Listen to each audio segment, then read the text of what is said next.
দর্শক আমন্ত্রণ যমুনার বিশেষ আয়োজন ডক্টর সন কলে। আপনাদের স্বাস্থ্য বিষয়ক নানান প্রশ্ন আর সেসবের তাৎক্ষণিক সমাধান নিয়ে আমাদের এই আয়োজন। আপনাদের সাথে আছি ডক্টর সিদ্রা ইকবাল। আমাদের এই আয়োজনে থাকেন দেশ বরেণ্য আর আধুনিক চিকিৎসা বিজ্ঞানের দক্ষ চিকিৎসকরা। আজ আমাদের আলোচনার বিষয় মাথা ব্যথা এবং বিভিন্ন সমস্যায় করণীয়।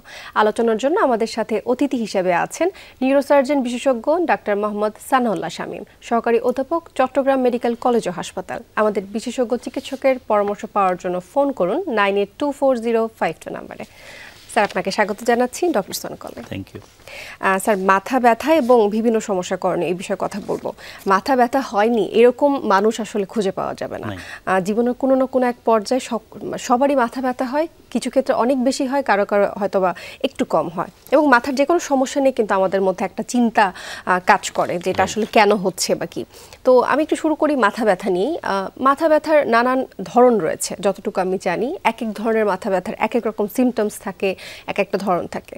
তো কত ধরনের মাথা ব্যথা রয়েছে আমি এটা একটু প্রথমে জানতে চাচ্ছি। মাথা ব্যথা তো অনেক, আসলে মাথা ব্যথার অনেক কারণও অনেক রয়েছে। তবে যেই মাথা ব্যথাগুলো আমরা প্রতিদিনকার প্র্যাকটিসে ফেস করতে হয় তার মধ্যে বেশি হলো টেনশন হেডেক। আচ্ছা, এক নাম্বার। দুই নাম্বার আমি রাখবো অবশ্যই মাইগ্রেন, এটা মহিলারা বেশি আক্রান্ত হয়। এছাড়া আরও কিছু ডিজিজের কারণে কিছু মাথা ব্যথা হতে পারে। আচ্ছা, আমি প্রথমে সাধারণ যে কারণগুলো, যে সাধারণ রিজনগুলো রয়েছে সেটা নিয়ে একটু কথা বলতে চাই। যেমন আপনি বললেন টেনশন হেডেক, অর্থাৎ চিন্তার জন্য যে মাথা ব্যথাটা হয়ে থাকে এটা, আর একটা হচ্ছে মাইগ্রেন। জানি আসলে আমরা সকলে অনেক বেশি পরিচিত। এবং সাধারণ মাথা ব্যথাকে কিন্তু আমরা বলে থাকি যে মাইগ্রেনের ব্যথা হচ্ছে। তো টেনশন হেডেক কোনটা এবং মাইগ্রেনের ব্যথা কোনটা, এটা কিভাবে আমরা বুঝবো? মাইগ্রেনের ব্যথার কিছু ক্রাইটেরিয়া আছে। আচ্ছা, যেমন একজন মাইগ্রেনের ব্যথার পেশেন্ট, সে কিন্তু তীব্র আলো সহ্য করতে পারবে না। আচ্ছা, এবং অনেক বেশি চিল্লি চেঁচামেচি তার ভালো লাগবে না। ঘুম সাধারণত তার হবে না, কিন্তু ঘুমালে মাইগ্রেনটার ব্যথাটা একটু তার কম থাকবে।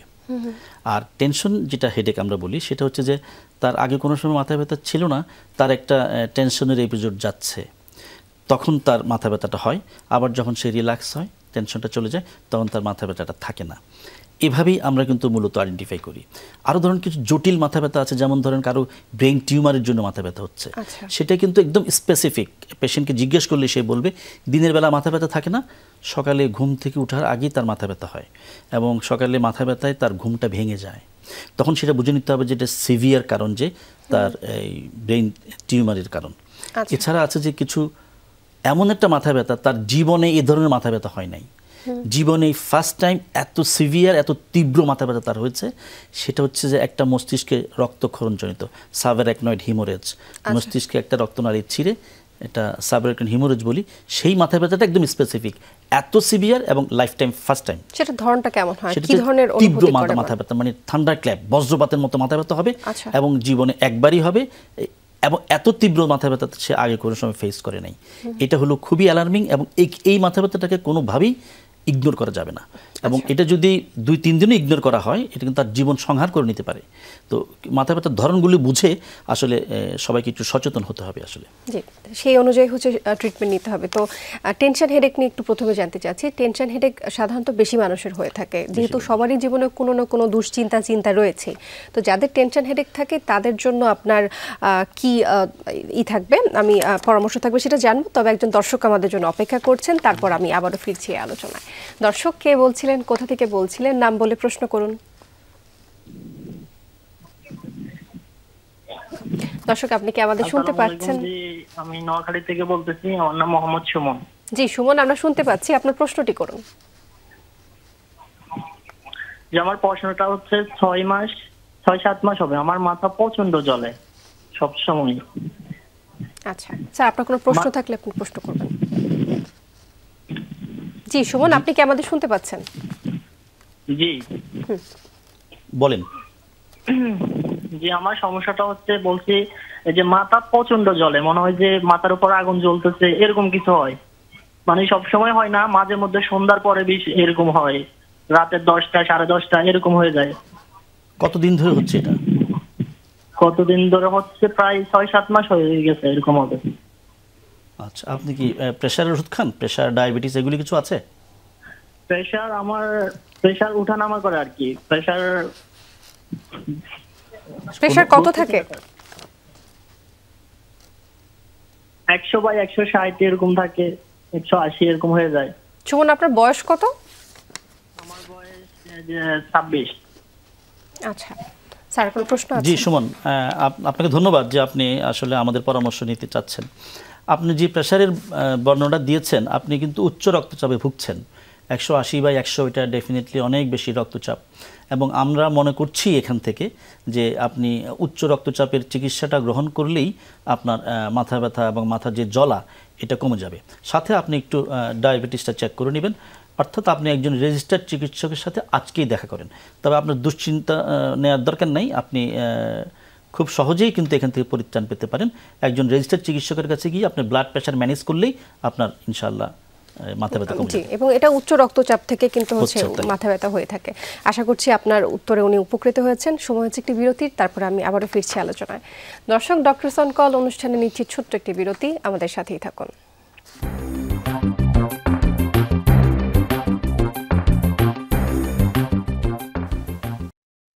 দর্শক, আবারও স্বাগত জানাচ্ছি ডক্টরস অন কলে। আমরা আজ কথা বলছি মাথা ব্যথা এবং মাথার নানান সমস্যাগুলো নিয়ে। এই মুহূর্তে একজন দর্শক আমাদের সাথে যুক্ত হয়েছেন, তার প্রশ্ন নিয়ে আমরা প্রশ্নটি একটু জেনে নিই।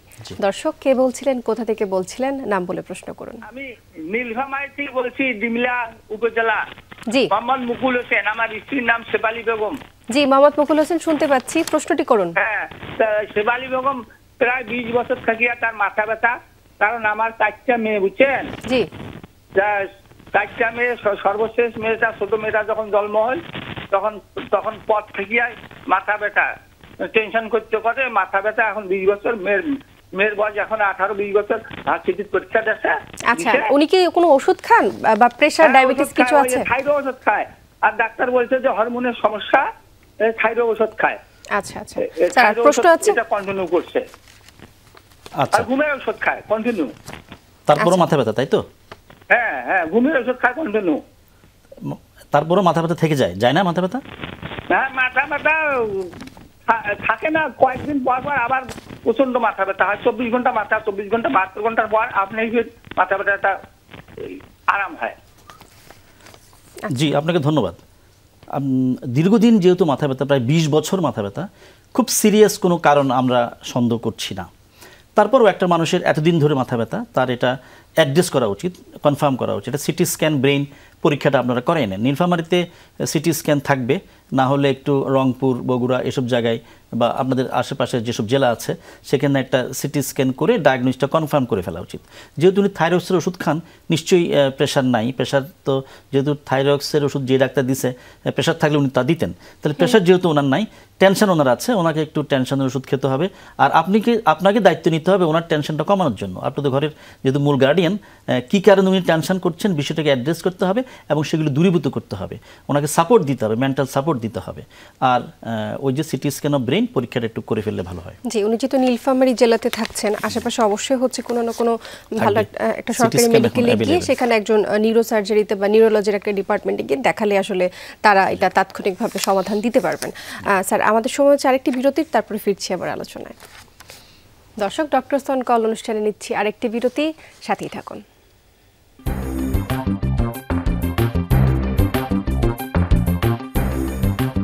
দর্শক, আবারও স্বাগত ডক্টরস অন কলে। কথা বলছি মাথা ব্যথা এবং তার বিভিন্ন সমস্যা নিয়ে।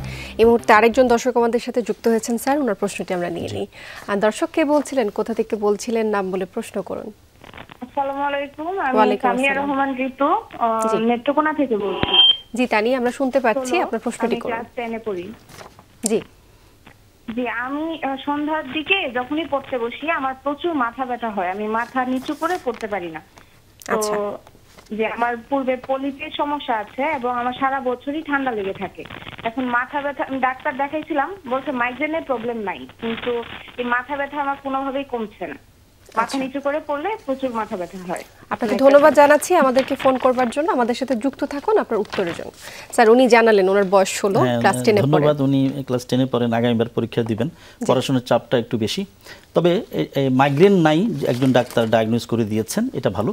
তবে আপনার বর্ণনা শুনে মনে হচ্ছে আপনার এটা সাইনোসাইটিসের মাথা ব্যথা। আপনার সারা বছর সর্দি লেগে থাকে, আপনার একটা পলিপ আছে আপনি বলছেন, এটা সাইনোসাইটিসের মাথা ব্যথা। আপনি এই পলিপের একটা ম্যানেজমেন্ট করে ফেলেন, নাক কান গলা বিশেষজ্ঞ যারা আছেন তাদের সাথে যোগাযোগ করে। আর আপনি আপাতত একটা স্প্রে ইউজ করেন নাকের মধ্যে, অ্যাভা স্প্রে বলি আমরা এটাকে, 2 চাপ 2 ছিদ্রে দিনে 3 বার করে আপনি 3 সপ্তাহ ইউজ করেন। আর ফেক্সোফেনাডিন নামক একটা ওষুধ 120 পাওয়ার, রাতে একটা করে আপাতত 1 মাস খান। এর মধ্যে আপনি একজন নাক কান গলা বিশেষজ্ঞ ডাক্তারের সাথে যোগাযোগ করে আপনার পলিপের এবং সাইনোসাইটিসের সমাধানটা আপনি করেন, আপনার মাথা ব্যথা অবশ্যই কমে যাবে।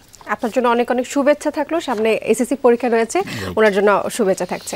স্যার, আমাদের এবার চলে আসি আমাদের মেইন আলোচনায়, যেটা ছিল যে আমরা কথা বলছিলাম যে মাইগ্রেনের ব্যথা এবং হচ্ছে টেনশনের যে ব্যথাগুলো রয়েছে সেগুলো আসলে কিভাবে প্রতিকার করা যায় একটু ছোট করে জানবো, তারপরে আর প্রশ্ন আছে, সময় যেহেতু একটু কম রয়েছে। জি, মাইগ্রেনের মাথা ব্যথা তো এটা ট্রিটমেন্ট করতে হবে এবং যে তীব্র আলো অ্যাভয়েড করতে হবে, প্রচুর কোলাহল অ্যাভয়েড করতে হবে এবং মাইগ্রেনের যেই পিজোটিফেন জাতীয় ওষুধ আমরা দিয়ে থাকি সেগুলো একটা নির্দিষ্ট মেয়াদ পর্যন্ত তাকে ব্যবহার করতে হবে।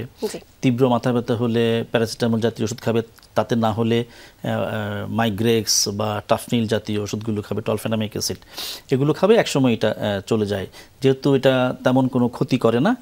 এটা অর্থাৎ যেগুলো হচ্ছে তাকে সমস্যা তৈরি করতে পারে সেগুলোকে অ্যাভয়েড করলে হচ্ছে কিছু ট্রিটমেন্ট থাকে যেগুলো বললাম সেগুলো নিতে হবে। আচ্ছা স্যার, যে বিষয়টাকে আমরা একেবারে ইগনোর করে যাই তা হচ্ছে টিউমার জনিত মাথা ব্যথা, এবং এই সাইন সিমটমসটাও কিন্তু বুঝতে অনেকটা সময় লেগে যায়, তাই চিকিৎসাটাতেও কিন্তু অনেক বেশি দেরি হয়ে যায়। একটু জানতে চাচ্ছি সেই ক্ষেত্রে আসলে কি করব আমরা? শুধু 3টা জিনিস খুব গুরুত্ব দিতে হবে। মাথা ব্যথার সাথে যদি তার বমি হয়, আচ্ছা, মাথা ব্যথাটা যদি সকালে ঘুম থেকে ওঠার পর বেশি হয়, মাথা ব্যথার সাথে যদি তার চোখে দেখতে একটু অসুবিধা হয়, কোনো কাল বিলম্ব না করে দ্রুত একজন রেজিস্টার্ড চিকিৎসকের সাথে দেখা করবে, অথবা নিউরোলজিস্ট অথবা নিউরোসার্জন, যাকে পায় তার সাথে দ্রুত দেখা করতে হবে। এবং এটাই কিন্তু একটা ব্রেইন যার মাথা ব্যথার উৎস সে ধরনের মাথা ব্যথায় মনে হচ্ছে। তো এইটাকে খুব দ্রুত ডায়াগনোজ করতে হবে। ভেরি সিম্পল, একদম 2 থেকে 3 হাজার টাকার মধ্যে আমাদের দেশে 1 মিনিট থেকে 2 মিনিটের মধ্যে CT scan brain with contrast করলেই কিন্তু আমরা টিউমার জনিত মাথা ব্যথার একটা দ্রুত ডায়াগনোসিস চলে আসতে পারবো। এখানে গুরুত্বটা দেওয়াটা খুব জরুরি আর কি, আমরা ইগনোর করি বেশিরভাগ ক্ষেত্রে। ওটাই বললাম যে হচ্ছে স্টেজ একেবারে যখন হচ্ছে খুব খারাপ পরিস্থিতি তৈরি হয়ে যায়, খুব খারাপের দিকে যখন চলে যায়, তখনই কিন্তু আমরা ডাক্তারের শরণাপন্ন হই এবং তখন আসলে রোগীকে বাঁচানোটা কিন্তু খুব টাফ হয়ে পড়ে। স্যার, টিউমার যদি ধরা পড়লো, আপনি বললেন সিটি স্ক্যান, এমআরআই এগুলো আমি করলাম, করার পরবর্তী স্টেপটা কি থাকে, তারপরে কি আসলে করেন আপনারা? টিউমার যখন ধরা পড়বে এবং যেই টিউমার তার দৈনন্দিন এবং পেশাভিত্তিক যে কাজকর্মগুলো সেগুলো থেকে তাকে ব্যাহত করছে, তার জীবনটাকে একটা শঙ্কার মধ্যে ফেলে দিচ্ছে, তখন আমরা টিউমারের সাইজ, টিউমার কোথায় আছে, লোকেশন, রোগীর বয়স এবং টিউমারের গ্রেড, এগুলো সব বিবেচনা করে আমরা অনেক ক্ষেত্রে অপারেশনের সিদ্ধান্ত নিই। কারণ প্রায় 99% টিউমারই অপারেশন প্রয়োজন, 1 থেকে 2% টিউমার ওষুধ দিয়েও যেতে পারে, সেটা অন্য একদিন আলোচনা করব। তো যেহেতু আমরা অপারেশনের সিদ্ধান্ত নেব, তার আগে কিছু কাউন্সিলিংয়ের বিষয় আছে। যদি সে দেরি করে ফেলে, আমাদের কাছে আস্তে আস্তে গ্রেড 4 নিয়ে আসে, তখন তাকে আমরা বলবো যে আমরা তার লাইফটাকে একটু এক্সটেন্ড করার জন্য অপারেশনটা করব। লাইফও কিন্তু সেক্ষেত্রে আমরা সেভ করতে পারবো না, এরকম কিন্তু আছে। গ্রেড 4কে আমরা কিন্তু সেভ করতে পারি না এবং পৃথিবীর কোথাও সেটা পারে না। লাইফ এক্সপেক্টেন্সি বাড়ানো যায় হয়তো। একটা প্রশ্ন একটু ইন্টারাপ্ট করছি, যে গ্রেড 4-এ যখন আসে আপনি বললেন যে লাইফটাকে এক্সটেন্ড করার জন্য, যে সে যদি আর কিছুদিন বেঁচে যায় তার জন্য কিন্তু অপারেশনটা করে, এবং সেখানে এই ঝুঁকিটাও থাকে যে সে অপারেশনের পরবর্তী অপারেশনের পরে সে বাঁচবে কি বাঁচবে না, এরকম একটা ঝুঁকি থাকে। তো স্যার, যদি হচ্ছে এরকম একটা সিচুয়েশন থাকে, তখন যদি এই সিদ্ধান্তটা নেওয়া হয় যে অপারেশন না করলেই তো তাহলে ভালো, আরো বেশি দিন বাঁচবে, কিন্তু সেই বাচ্চাটা তো তার অনেক বেশি কষ্টের হবে। প্রতিদিন প্রতি মুহূর্ত বমি, প্রতি মুহূর্ত মাথা ব্যথা, প্রতি মুহূর্ত তার চোখের দৃষ্টিশক্তি কমে আসা, সে পরিবারের সবার প্রতি বোঝা হয়ে থাকা, এইভাবে তো সে বাঁচতে চাইবে না। সে অবশ্যই তখন অপারেশন চাইবে, কিন্তু অপারেশন করে তো মৃত্যুর ঝুঁকিটা বেশি নাই, তার টিউমারের কারণেই মৃত্যুর ঝুঁকিটা বেশি। অপারেশন করলে সেই ঝুঁকিটা বাড়বে না, মৃত্যুর ঝুঁকিটা বাড়বে না। অপারেশন আমরা যতটুকু করলে তার লাইফ সেভ করা যায় অতটুকুই করব। প্রয়োজনে আমরা যদি মনে করি যে কিছুটা টিউমার রেখে আসবো, গ্রেড 4 পুরোটা এনেও আমার লাভ নাই, তখন আমরা কিছুটা টিউমার রেখেও আসি তার জীবনের নিরাপত্তার স্বার্থে। তো টিউমার অপারেশন করে ফেলা ভালো। আর করলে আমার সুবিধা হচ্ছে আমি ডায়াগনোসিসটা কনফার্ম করতে পারছি, হিস্টোপ্যাথোলজিক্যাল ডায়াগনোসিস কনফার্ম করে সেই হিসাবে আমি রেডিওথেরাপি, কেমোথেরাপি দিতে পারছি, জীবনটা বাঁচানোর চেষ্টা করতে পারছি। স্যার, আমাদের হাতে সময় খুবই কম, আরেকটা প্রশ্ন আছে যে আপনি তো গ্রেড 4 এর কথা বলেন, বাকি যে গ্রেডগুলো রয়েছে গ্রেড 3, গ্রেড 2 বা একেবারে হচ্ছে গ্রেড 1 যেগুলো, সেই টিউমারগুলো অপারেশন করতে কিন্তু আমরা দ্বিধাগ্রস্ত বোধ করি যে আসলে হচ্ছে কি ব্রেনের টিউমার অপারেশন করলে রোগী বাঁচবে কিনা। তো গ্রেড 1, 2, 3-তে যারা থাকেন তাদের অপারেশন করবার পর তাদের বাঁচার সম্ভাবনাটা কেমন এবং তারা স্বাভাবিক জীবনে ফিরে আসতে পারেন কিনা? রাইট, গ্রেড 1-2 কে আমরা লো গ্রেড বলি, এবং এই লো গ্রেড টিউমার যদি আমরা সুপ্রাটোটাল যে এক্সিশন সেটা যদি করতে পারি নিউরোনেভিগেশনের মাধ্যমে, তাহলে কিন্তু তার লাইফ এক্সপেক্টেন্সি অনেক বেড়ে যাবে। মোর দেন 10 ইয়ার্স সে তার রিকারেন্স ফ্রি সার্ভাইভাল কিন্তু সে থাকবে। এবং তার এই টিউমারটা যদি আমি অপারেশন না করি, এটা আজকে গ্রেড 2, কিন্তু 6 মাস পরে এটা গ্রেড 4 চলে যেতে পারে। তখন কিন্তু অপারেশন করেও, পৃথিবীর উন্নত সেন্টারে করেও কিন্তু আমি তাকে 1.5 বছরের বেশি লাইফ এক্সপেক্টেন্সি দিতে পারবো না। সো লো গ্রেড হলো 1-2-এ অপারেশন করে ফেলাই বেটার। অসংখ্য ধন্যবাদ জানাচ্ছি স্যার আপনাকে আপনার মূল্যবান সময় আমাদেরকে দেওয়ার জন্য, এবং খুব গুরুত্বপূর্ণ বিষয় আপনি কিন্তু কথা বললেন যে আসলে গ্রেড 1-2-তে যে টিউমারকে আমি বাঁচাতে পারবো, যে রোগীকে বাঁচাতে পারবো, গ্রেড 4-এ চলে গেলে কিন্তু তাকে বাঁচানো সম্ভব হবে না। সুতরাং শুরুর অবস্থায় কিন্তু চিকিৎসাটা করা ভালো, প্রতিরোধের থেকে প্রতিকার অবশ্যই উত্তম। অসংখ্য ধন্যবাদ আপনাকে। Thank you. দর্শক, এই ছিল ডক্টরস অন কলের আজকের আয়োজন। যমুনা টেলিভিশনের সাথে থাকার জন্য ধন্যবাদ আপনাদের।